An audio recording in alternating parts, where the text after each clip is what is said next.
Reddit, what is your most, today I effed up story? Today I effed up by donating $15,041 to a poor community in Bangladesh instead of the $150 donation I intended. This happened in February of last year, but my friends have been telling me I need to post this story online, so here goes nothing. My wife and I, both 31 years old at the time, moved into a new 3-unit apartment building in San Francisco. One of our neighbors is a 70-something-year-old retired veteran, we'll call him Joe. For context, Joe is a white American guy and he's also a devout Hindu priest. One day I run into Joe in my hallway, and he tells me about this charity he manages for a community in Bangladesh. I wanted to support my neighbor and the charity, so I asked Joe to send me the GoFundMe link. The next day at work, I go on the GoFundMe page and donate $150. Or so I thought. Moments later, I get a text on my phone warning me of an unusually large transaction on my credit card. I'm confused and swipe to open the text message. It says I have made a payment of $15,041 to GoFundMe. Immediately, I'm sweating. How could I have donated $15,000? I spend the next 10 to 15 minutes retracing my steps, and finally, I realize my credit card starts with the numbers 4 and 1. It seems I had accidentally started typing my credit card information while my cursor was still in the donation box, and just like that 150 became 15041. Yikes.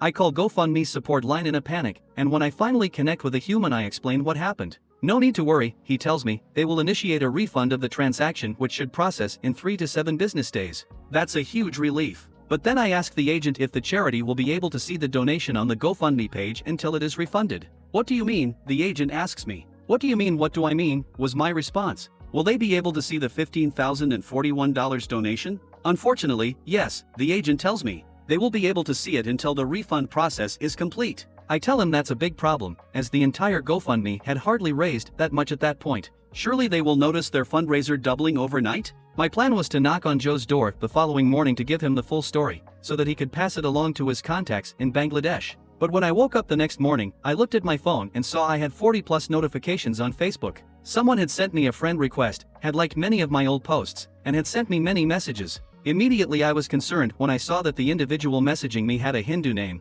But I never could have imagined what I saw when I opened his first message. The man had sent me a video of himself from Bangladesh, surrounded by dozens of impoverished and hungry people holding bags of food, thanking me by name, Michael, for my generous donation. A big round of applause for Michael. At this point, I've leapt out of my bed and I'm pacing. Part of me wants to scream, part of me wants to crack up laughing. I start swiping through the man's messages, and it is picture after picture after picture of poor Bangladeshis thanking me for my kind donation. Literally hundreds of photos of frail, elderly, disabled, and malnourished individuals holding signs with my name. Thank you, Michael. Thank you, Michael. Needless to say, I couldn't live with myself just donating $150 after seeing how the community responded to the $15,041. I decided the least I could do was to add a zero, and so I donated $1,500 once the original donation was refunded. The charity's host was incredibly gracious and understanding, and he explained to me that $1,500 goes very far in Bangladesh for urgent food relief. Ultimately, I think the whole experience was a win-win.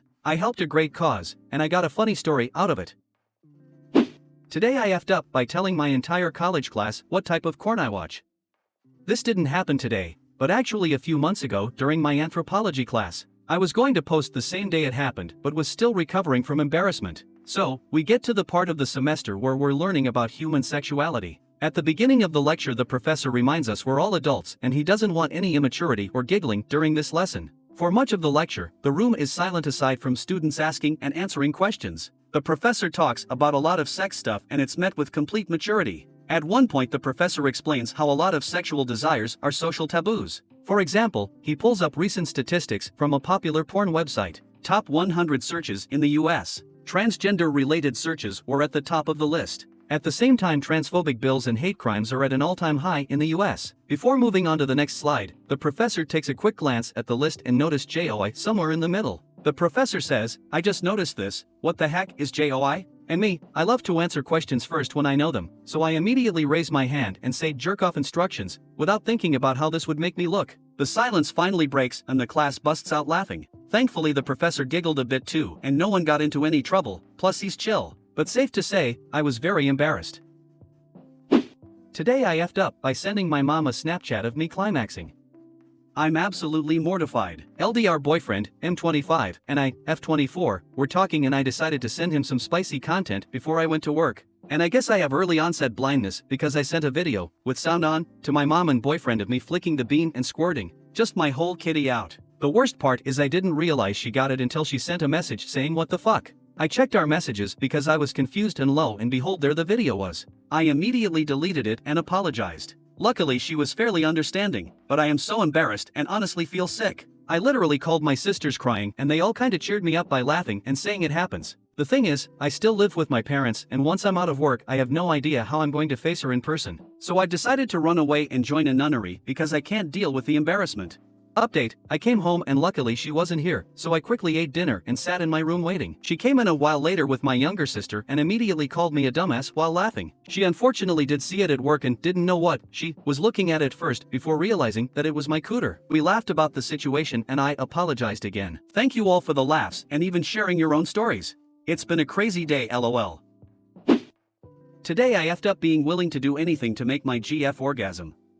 Last night my GF asked me to stop going down on her because she was not gonna climax and it was getting late. I said I was willing to keep going, but she said we both knew she never got off with anyone and nothing was gonna change that. I asked if she wanted to use one of her toys. She said she was not in the mood for toys. I said there must be something I could do to get the job done. She said it is what it is and encouraged me to focus on the fact that she enjoyed getting me off. At that moment she got dressed and prepared for bed. I was still naked and still struggling to accept the idea that my GF was doomed to always depend on toys to get off. I have nothing against anyone using accessories in the bedroom, but I could tell that deep down my GF would really like it if she could climax through human contact.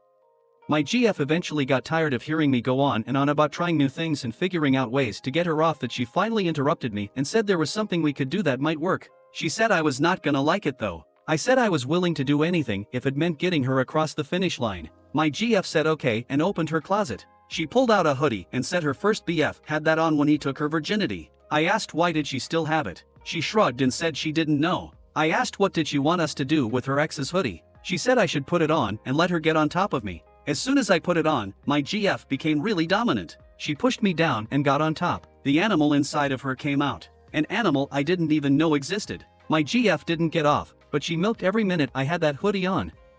My GF put the hoodie back in the closet when we were done and said she was willing to let me wear it again if I was still feeling passionate about trying anything to get her off. Not gonna lie, it was not the biggest confidence boost to realize that my GF was not only attached to her ex in some way, but also needed his personal belongings to bring out her wild side and potentially get her to climax, which I've been unable to do since the beginning of our relationship. All I wanted to do was make my GF feel good in bed, and now it seems like I'm competing with her ex to do that. I hate hoodies now. Today I effed up by accidentally deleting my university's entire database. Obligatory, this didn't happen today, but last week when I was interning at my university's IT department. So I'm a third-year computer science student doing an internship to get some experience. Mostly I've been doing simple tech support and handling basic issues. My supervisor asked me to clean up some old files on one of the servers to free up space. He left for a meeting and I got to work. Now, I know my way around Linux and servers. I thought this would be easy. As I was deleting old log files and backups, I accidentally typed rmrf* into the wrong directory. I instantly realized my mistake, but it was too late. I had just wiped every single file on the main database server. Panic set in. 5 years of records, course materials, enrollment info, you name it, gone in 10 seconds of stupidity. I broke into a cold sweat, paralyzed, not knowing what to do. The server was redundant, so data could be restored from backups, but those were in the hands of another department. I had to confess to my supervisor what just happened. He turned ghostly white, swore a bit, but then focused on contacting the backup admins to start an emergency restoration. I spent the rest of the week helping get data back online and apologizing profusely. At the end of my internship, my supervisor said I caused some of the most dramatic on-the-job experience he's ever witnessed, but appreciated how I owned up to my mistake and helped fix it. While they'll be double-checking any commands I enter from now on, I'm still welcome back again next term. Lesson learned, be very careful when wielding powerful commands, especially on production servers. RIP data, you will not be forgotten. I will always be haunted by that rmrf*. Today I effed up by going on a date with my friend. I went on a date with one of my friends whom I'll call Sarah, not her real name, that I attend the same university with. I've always known that my friend has a thing for me, but I've always been reluctant to go on a date with her because I genuinely value our friendship and felt putting romance there would just mess things up. About a week ago, I was hanging out with Sarah and our other mutual friend as they listened to me complain about my unfortunate dating history. The mutual friend then put out the idea of a date between Sarah and I. He did this mainly to just make the room temporarily awkward, but it led to a conversation where I essentially asked Sarah for a date. For the days leading up to the date, Sarah and I's became a lot more flirty, and I have to admit I was also excited for the date. 2 days ago, I picked Sarah up, and we went to a fairly fancy restaurant. When the waiter came, I ordered my food. She then ordered basically 3 separate meals, and I didn't know what to say or how to question why she ordered so much food. When I finished my food, she barely ate half of one plate, and she then said she wasn't actually hungry because she ate lunch right before she left her place. I asked her why then she ordered 3 meals, and she said one is for her mom's dinner since she's always wanted to try this restaurant out, and the other meal is for her to eat with her mom during dinner. I then told her that it's nice that she's getting dinner for her mom. It's cute that she would do that, to which she responded, "I should be thanking you since you're paying." I had told her I would pay for the date, but I definitely never agreed to paying for her mom and her dinner when we had only gone out for lunch. The meal was expensive, but I would have been fine paying for her if she actually ate all 3 meals. Instead, it all just felt wrong to me. The rest of the date was ruined for me, and I was checked out for the rest of the date. I was just going through the motions. After I left her at her place, I went radio silent on her as I was still annoyed by what she did. Today, I wanted to just tell her that I think it's better we go back to being friends, but as I opened our chat messenger, I read a message she sent me shortly after our date. She basically was thanking me for the date and then went on to pour out her feelings for me and say that she has loved me for years and the date was like a dream come true for her. I had to drive over to her place to try as gently as possible that the feelings aren't mutual, which resulted in her crying and screaming at me as to why I was flirting with her before the date and why I even asked her out to the date. I feel horrible. Update. Thank you so much for your replies. I have been reading most of them, so I just wanted to clarify a few things and give an update on how last night went. Firstly, I think I flew in going on this date with her knowing that she had feelings for me and there's risk of losing a friend. When I asked her to the date, I reasoned that she's attractive, and even though I didn't like her in that way, we technically should make a good couple, so I was willing to give it a shot. Which in hindsight, it was my foo and I should have just stuck to my logic surrounding friends. Over the week, the flirtation came naturally, and I was genuinely optimistic and excited for the date, and definitely didn't intend on leading her on. Secondly, I paid for her meals. For me, the money wasn't the problem, it was the concept in itself that bothered me. I don't mind buying her things to take home, I have actually done it a few times before, but you don't do that on a date, nor without asking at least prior to ordering. I didn't mention the food thing when we spoke. Honestly, her reaction to me not reciprocating Joe's feelings left me speechless, and she kicked me out of her house when she was crying and shouting at me. She was also made it took me 2 days to reply to her confession of love. Lastly, last night before I slept, I talked to our mutual friend who had helped in instigating this date, and he was telling me that when he spoke to her she was a mess and talking about self-harm, which makes me feel so much worse. I wish this date had never happened.